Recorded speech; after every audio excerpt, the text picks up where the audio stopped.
Добър вечер, уважаеми зрители! Благодаря ви за огромната подкрепа, която ни оказахте.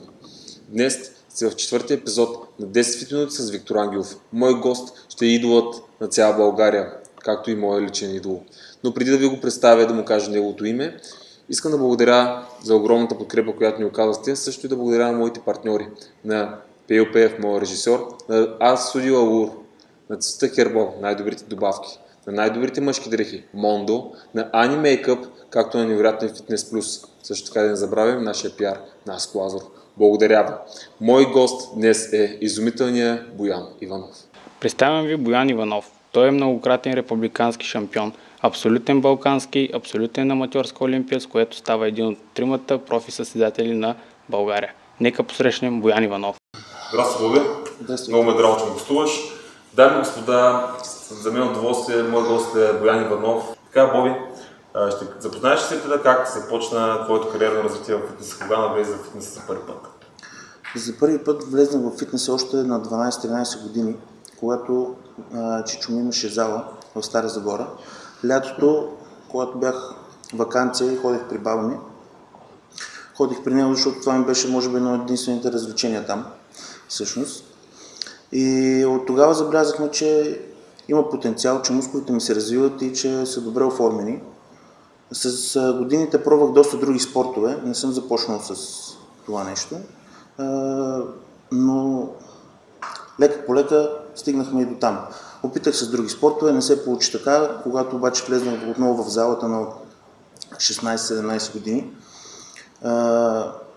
Се почувствах страхотно, усетих, че това нещо ми се отдава и така започна. Кога беше твоето първо излизане на сцената? Първото ми излизане беше 2015 година в началото. Беше първото ми състезание на младежи, станах трети, като за първо участие беше доста добре. Бях в непознати води, защото не се бях интересувал особено. Преди това тренирах в залата, но всичко беше проба-грешка, питане на въпроси, нали, така от хората в залата, не съм се разчитал нещо по книги и така нататък. На какви килограми излезе тогава? Тогава бях над 75 кг. Да.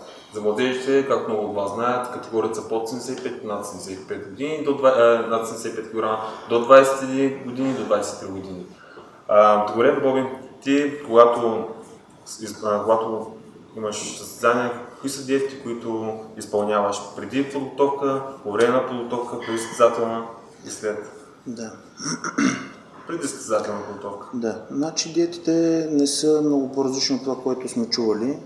В основния период, когато трябва да качвам, се опитвам да ям максимално, много голямо количество, като е предимно от чиста храна, т.е. да няма пържено, да няма смесване на въглехидрати с мазнини и подбирането на качествена храна, разбира се. В състезателния период количеството се намалява, съответно там си е глад, направо в абсолютен калориен дефицит. И това са общо двата начина, които съм или трябва да ям много, или не трябва да ям почти. Абсолютно съм съгласен с теб, понеже аз съм взел на състезание преди години. Също така искам да опитам, били запознава зрителя, какъв вид тренировка прилагаш ти преди състезание и след състезание? Преди състезание... Говоря за периода време, да, не точно. Да. В предсъстезателния период тренировките са доста по-обемни, по-хард и доста повече като брой, съответно, защото аз тренирам по 2 пъти на ден, докато в оф-сезон след състезание реално, както съм в момента, тренирам 1 път на ден и то 2 дена тренирам, 1 почивам. Съответно не са толкова натоварващи тренировките, трябват между 30-40 минути тежко, докато в състезателния период там тренировката протича до час и половина без кардиото, после е кардио, после още едно кардио за деня, така че... А за състезателната подготовка колко често правиш кардио? По 2 пъти на ден. 2 пъти на ден? Да, обикновено. За теб кога е най-добрият вариант за правене на кардио? Сутрин на гладно и след тренировката. Супер. Добре, нека да опитаме нещо друго. Какво би посъветвал за всички млади хора, които те първо ще влязат в фитнеса? Ще посъветвам да подходят внимателно и да не се хвърлят в тежки тренировки, да вдигат тежко, да се поставят големи цели, ами да бъде стъпка по стъпка, лека по лека, да се поинтересуват малко, да се допитат до професионалист, защото това е много важно, тъй като здравето зависи от това нещо, защото контузии, които могат да се получат от това, от тренировките в залата, могат да бъдат наистина тежки. Съответно, трябва да се подходи умно, плавно и да се стъпка по стъпка, да не се изхвърлят много с тежести, с натоварване. Така. А за хора, които са решили да се занимават с културизъм, какъв съвет би им дал? С културизъм трябва да знаят, че наистина това иска да го правят. На първо място, да. Не може да бъде на втори план, да бъде поставено по някакъв начин. Това трябва да бъде на първо място, наистина, буквално, ментално, в психиката на човек, трябва това да е фикс идея. А за хората, които казват, да, при него се получава, защото има ген, а какво е твоето мнение за гена? Гена е задължителен. Значи, според мен, спорта трябва да избере спортиста, а не спортиста спорта. Абсолютно съм съгласен с това. Тъй като генетиката на всеки човек е толкова различна, всеки спорт изисква различен тип генетика, съответно не може всеки да бъде културист, не може всеки да бъде баскетболист. Затова генетиката мисля, че е едно от основните неща, които трябва да имаш. По принцип, когато в това студио ми гостува гост, аз съм с две гради напред, но в момента се чувствам така доста комплексирано спрямо Боян. Но, дай Боже, някой ден да стана като него. Преди време бях на едно състезание в Купа Бургас с мечката. Тогава не бях като участник, не бях на трибуните. Когато излезе Боян, затегнах и се казах някой ден искам да съм като него. Отидах тогава за сцената, направи много добро впечатление, че когато отидах при него и го питах, извинявам се, може да една снимка. Отговорът, който беше разбира се, и все още се ползвам тази снимка, си я показвам, всички гордея с нея, ще ви я покажа на вас. Така че още веднъж благодаря за тогава, ние даже не се познахме тогава, но той беше отворен към своите фенове, което говори за него какво голямо сърце има. Така, Боби, искам да ти задам следващия въпрос. Кой е Боян Иванов извън фитнес залата? С какво се занимаваш, кои хобита, близки хора? Значи, преди да започна с културизма и да се занимавам с фитнеса като цяло, мислех да следвам компютърни мрежи, да стана програмист, може би. Такива ми бяха идеите. Много нестандартно. Да, не бях тръгнал изобщо в тази посока, но в последствие, след като започнах да тренирам, когато видях, че това наистина ми доставя удоволствие, то ме подкрепеше в много тежки моменти. Когато съм имал някакъв тежък период в живота, като цяло нещо се е случило, винаги залата ми е помагала да го преодолея. А кога е бил най-трудният период в спорта и като цяло в живота? Кога е бил най-трудният период? Най-трудните ми периоди са били преди състезания. Това, което съм усетил като труден период е това. А кое те накара да продължиш? Идеята, че ще стане. Така, нека да продължим да се върнем на въпроса. Кои са твои хобита извън фитнеса? Аз толкова за това бях тръгнал да коментирам, че след като започнах да се концентрирам вече върху фитнеса и културизма, то освен първо ми беше хоби, впоследствие вече започва да се развива като професия и всъщност ми е и работа, с което си изкарвам парите като фитнес инструктор и треньор също. Имам няколко състезателя, които имам и шампиони. Какво друго се занимаваш? Имаш, понеже много от треньорите не са представители на продукти, също така има дистрибуция. Какво ще включва? Да, значи в момента работим с World Foods. Те се произвеждат от ферма Странджа. Хората могат да ги видят в fermastranджа.com. Произвеждат много добри меса. В момента работим заедно и доста добре ме подкрепят за подготовката и като цяло месата, тъй като това е едно основно ядене при нас, хранене, и е задължителна част. много от вас знаят, но други пък не. Фитнесът е едно скъпо удоволствие, но по-точно когато решиш да се състезаваш, защото ежедневното меню включва както големи количества меса, така и сложни въглехидрати и всичко това е един много голям разход. Също бих добавил към преди малко при отговор на Боян, ако решиш да се занимаваш с културизъм, със сигурност трябва да знаеш, че изисква и много жертви, то финансови. Дай Боже на всеки да има ни дори партньори за гърба си, но ако трябва да съм честен, никога не стигат. Така че голям проблем в българските състезатели е, че често те ни биват подкрепени. И затова е един призив за всички хора, които гледат и имат възможности, нека да подкрепим тези състезатели, защото това са хората, които гордо развиват нашия флаг и трябва да сме горди с тях. Следващия въпрос, който ще задаме за фенките. Имаш ли си приятелка? Имам си, да. От колко време? Вече близо 3 години живеем заедно. 3 години сме си заедно и обичаме се. Значи в момента има много разочаровани фенки. Добре. Боби, ще те питам друго. Какви са твоите бъдещи планови и проекти, свързани с кариерното ти развитие?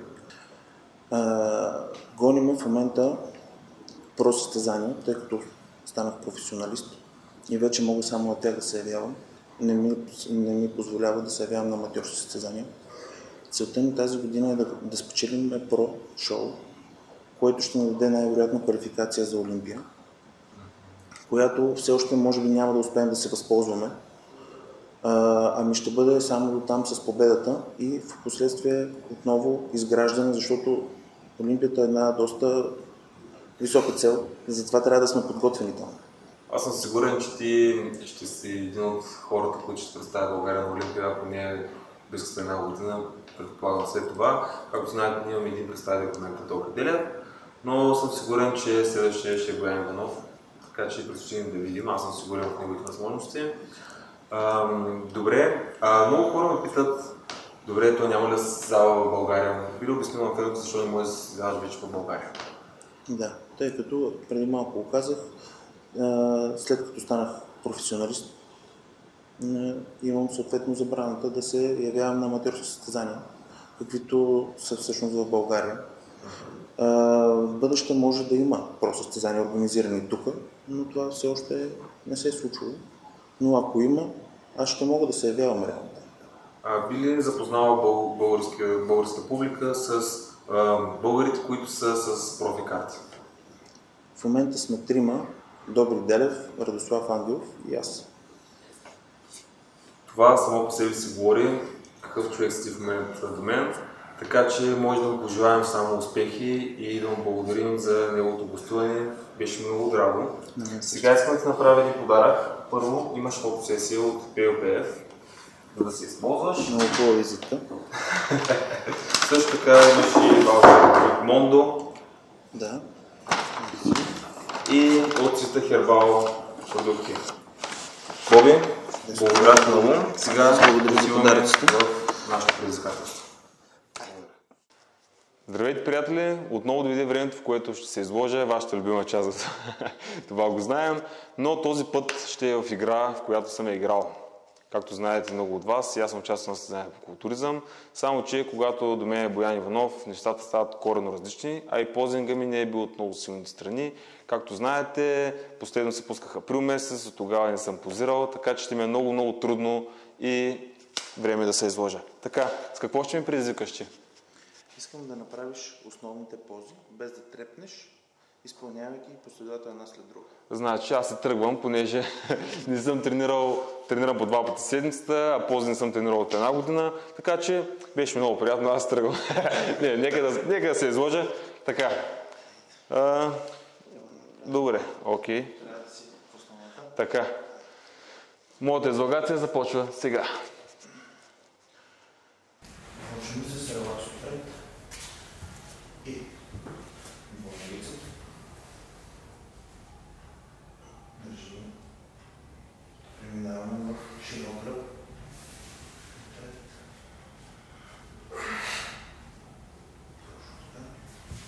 Тук. Търнете.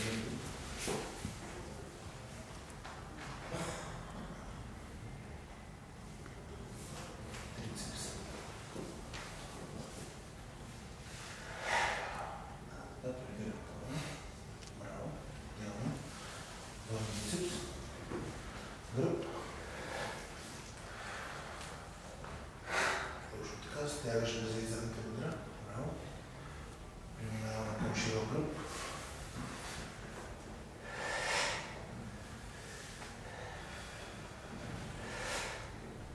Точно така, дръж.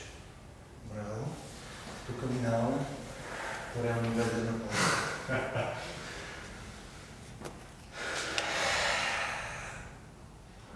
Браво, дръж. Идеално. Айде сега пичета.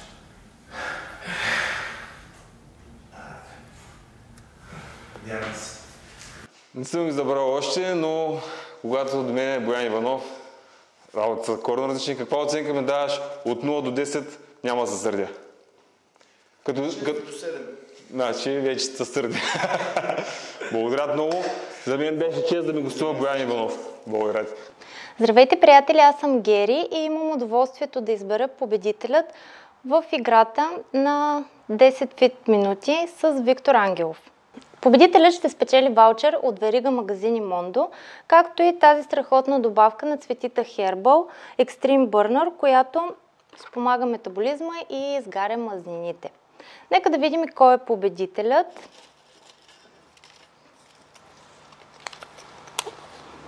И това е Никола Стоянов. Ние лично ще се свържем с него, за да му изпратим наградата и да го зарадваме. А ако желаете и вие да се включите и да спечелите награда, трябва да последвате 3 стъпки. Да харесате страницата на предаването, да споделите поста и да тагнете 2 ваши приятели. Пожелавам ви успех! За мен е удоволствие да представя един човек, който е фен, който е идол за много хора, включително и за мен. Впоследствие, че съм много ще да почвам. Добре, за бекстейдж, ако да ефект, супер! Изгубих си мисълта. Понеже това ще го изтрим, няма проблема. Добре, пак ще го дам. Да.